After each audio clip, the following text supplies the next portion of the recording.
Hi everyone, it's Natalie and welcome back to my channel. Today I'm going to be talking about some of the romance books that I read in January, so let's get started. The first one is Jack by Layla Faye. Now in this one, we follow this woman who has been single for a very long time.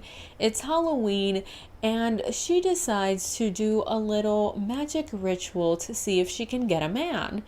And what ends up happening is that essentially a jack-o'-lantern turns into a man and, seduces her, to put it mildly. So I did not rate this, but it was in fact an experience. Now, it is an experience I subjected myself to because Maddie from The Book Pusher mentioned it in one of her videos, and as a selling point, I guess you might say, or a point of interest, she mentioned that, the jack-o'-lantern monster guy had, pumpkin spice flavored juices, if you will. And I said, I need to experience that for myself. I need to understand. I need to investigate. I need to have knowledge of this. And so I picked it up even though Halloween passed, months ago. I really don't care. In general, for the majority of this, I was vibing. It was hilarious. It was a fun time.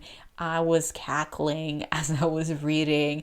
Genuinely, I was enjoying my time with this. Now, the reason this ended up being a novella / short story that I did not rate is because of the ending.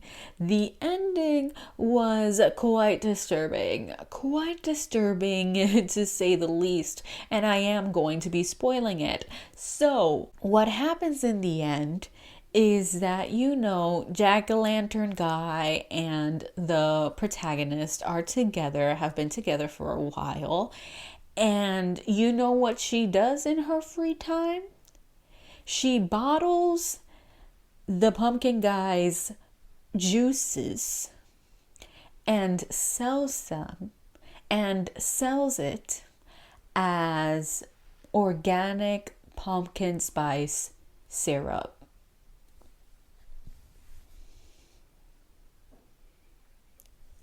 No. The answer is no. So that was something I read. I did not need to know that. I did not need that. I did not need that, okay? I'm sorry, but that's indirect sexual harassment that she's doing, because the people buying that organic pumpkin spice syrup don't know the original source, okay? And if they knew, they'd be quite disturbed. So I mark that as sexual harassment, and I cannot accept it. I really cannot. I could get behind all the other wild stuff going on in this book, but that, no. And then there was also the fact that at the end, the author randomly tacked on the breeding kink, and I was like, why are you randomly putting this in here? If from the beginning he would have been invested in that, cool. But randomly putting it at the end of the book, I was like, where is the buildup? Where is this coming from? No, just no. And then I DNF'd Taste by Nikki Clark. Now, this is a vampire erotic novella where we follow this vampire who has, been a vampire maybe for several hundreds of years. And she, how do I even say this? Does it count as spoilers? Listen, I can't talk about this book without giving spoilers. In essence, she has lady blue balls because ever since she was turned into a vampire, she has been unable to have sex with anyone. And then suddenly one day she randomly meets this man and they have mind-blowing sex. And she's like, wait a second. Why did my coochie open up to him, but not to anyone else? Like literally nothing. Nothing can go in. So I can only assume the coochie closes. That is the only assumption I can have. And so it opens for him and she's like, why though? Why? And I could not handle that. I could not handle that. I'm like, you are not about to give me vampire lore where if you're created by a vampire, you can only have sex with the vampire that made you. Absolutely not. It's absolutely not. No, it does not pass the vibe check. It does not. It really doesn't. And in addition to that, the guy, which obviously is her maker because her coochie opened up for him, I don't like the way he approached the situation. There was quite a few times that I felt like there was dubious consent because he was essentially trying to fuck her emotions away, her anger away. And I was like, no, I'm just leaving. I'm just gonna leave. So I stopped reading that, thankfully. Then I picked up A Barbarian Mine by Ruby Dixon. This is the 4th book in the Ice Planet Barbarian series. Yes, I have returned to this series because I am chaos. So in the series, we follow these group of human women that crash land on this planet where there is a tribe of blue alien men whose population is dwindling and they really need women to, increase the population. And so, of course, the women, after ingesting a parasite that helps them survive the very dangerous conditions of this planet, are, of course, the perfect breeding mates for the aliens. And so in each book, we follow a different alien and a different human woman as they fall in love and make babies, basically. So I gave this 3 stars. Overall, not the worst thing I've read, but not the best thing either. I felt pretty neutral about it. In the beginning, I was really invested. I was really into it. I was really enjoying it. This was my first time picking up one of these books as an audiobook, and I was just vibing because I was liking the narrators and I was enjoying the story. But eventually I kind of started losing interest, and part of the reason why is because our protagonist and her love interest spend a lot of time in isolation for reasons. And once she has the opportunity to no longer live in isolation, she is like very hesitant about it. She's like, I don't know. I kind of just want to vibe here with the alien dude. And I'm like, girl, no, just integrate into society. Like, I don't even know how to explain my feelings about it. All I know is that at that point, I started losing interest in the story. So I don't know. I think it wasn't bad at all as a story. I just feel like it deviated from what I wanted it to be. And so I found it more unsatisfying as the story progressed. Ultimately, though, I do think the story is pretty strong, like a pretty strong installment in this series. I feel like it does have more plot and more tension and more seriousness to it overall. So I do think it's good. I just wasn't expecting it to go where it went. The next book I'm going to be talking about is Games We Play by Dana Isali? I don't know. In this one, we follow this journalist who goes to interview this gamer who is known for his like deep and sexy voice. And so his whole brand is that he plays video games talks in his sexy voice and sometimes accepts, more risque requests from his fans of things to say. So this is another one that I generally enjoyed. I gave it 3 stars. It wasn't my favorite, but I did find some enjoyment from it. So the one thing I genuinely did not enjoy about this was the fact that he called her a dog multiple times. Now, y'all can have your kinks and do whatever you want, but that one just doesn't do it for me.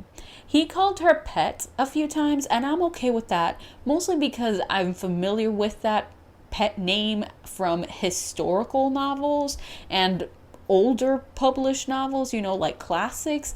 Like, that is in my framework, so I accept it. But the dog thing, no. I was cool with him leashing her and whatever, but calling her a dog, no. Anyway, apart from that, this one just reminded me that I just need to start looking for short erotica where the female is the dominant one and the guy is the sub, because I'm just tired. I'm just tired of the male dominance, okay? I'm tired of them. They bore me. Like, unless outside of the BDSM scene, they literally worship the ground that their woman walks on, like, I don't want it. I'm sorry. I don't want it. It's fine. I don't mind it. Like, it's not like I mind it. But when it's so short, it's just more unsatisfying for me, because I'm like, I want you to be whipped. Like, if you want to treat her like that within a BDSM scene, I want you to be absolutely whipped outside of a BDSM scene. And, that's nothing personal against this book. Like, I'm not taking that completely personal against this book, but because I have read others similar to this that leave me feeling like that. So it's not, I'm only speaking to it now because this was like, the final drop of water, whatever the saying is. This was like my breaking point, essentially, which is not the book's fault. I was just like, I don't know. Especially because he hinted at being willing to, be the sub. I was like, then do it though. Then do it. Like,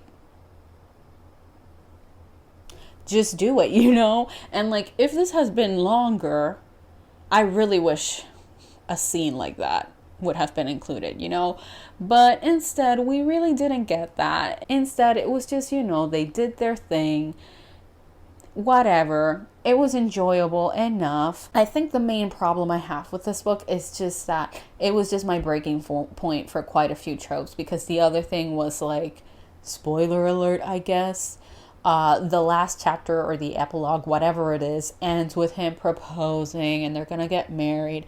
And I'm just sick and tired of that. In my erotica, in my romance, in any of that, I'm like, stop. We don't always have to end here. Like, as long as y'all are together, that's all I need at the end of the book. I don't need the marriage. I don't need the babies. I'm like, unless we're deliberately doing a breeding kink, like, keep the babies and the marriage out of it. Not that I have anything against marriage. Like, it's not even that I have a problem with marriage or I'm not interested in marriage as a concept in the real world. It's that I'm tired of it always being the end result of romances and erotica. I'm like, be more creative, okay? We don't need that. Kind of went on a rambling rant there.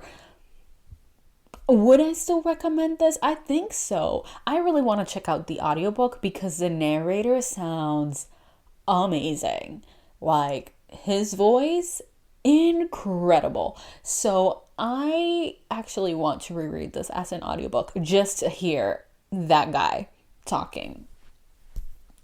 I'm a simple bitch. That's enough for me.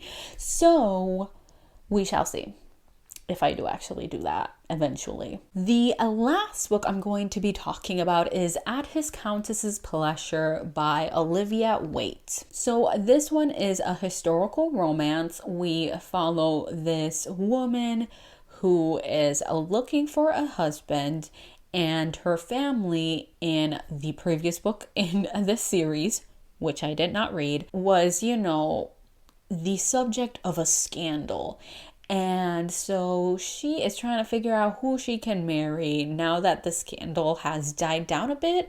But, in general, her family's reputation is not great. So she goes to this man who is partially responsible for the reputation of her family not being great, and is like, you owe me some more. You owe me more. And he's like, what we could do that could help you is for me to marry you, because then you'll be a countess. And that will fix part of your family's reputation just automatically because title. And she's like, okay, let's do it. And so the story goes on from there. I gave this 3.5 stars. I really, really enjoyed it. My major complaint about it is the pacing. I feel like at the start of this is very abrupt. It's very fast. There's not really any development. It's just literally she goes to his house. She asks for reparations, basically. And he's like, let's get married. And she's like, okay. And I just needed a little bit more before we got into them, getting it on and then falling in love. That's all I'm saying. So the pacing for me was not there, but I did enjoy the overall story. It does tackle some more serious topics. So there's like infertility and in general pregnancy, and the role of women in society plays a large role in this story. It's a very central theme and topic that is discussed at length. So I enjoyed following that. Like, even though it's a relatively predictable, expected theme in a historical romance, I still enjoyed its execution in general. But my favorite thing about this is that it has a female dominant and a male submissive.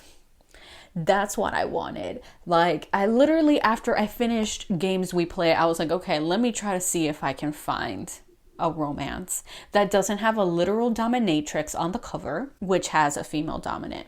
And I found this one. And I have to say that especially in the beginning, the smut scenes were top tier, excellent, delicious, quality content. What a time to be alive, truly. What a time to be alive. That's how I felt reading this. And at the end, the smut kind of lost, its heat, its tension and everything. But I didn't mind too much because in general, I ended up liking the story and the characters. So I was okay with that. So honestly, at the end of the day, I'm impressed with this one because I have previously read books by Olivia Waite and haven't really fully loved them.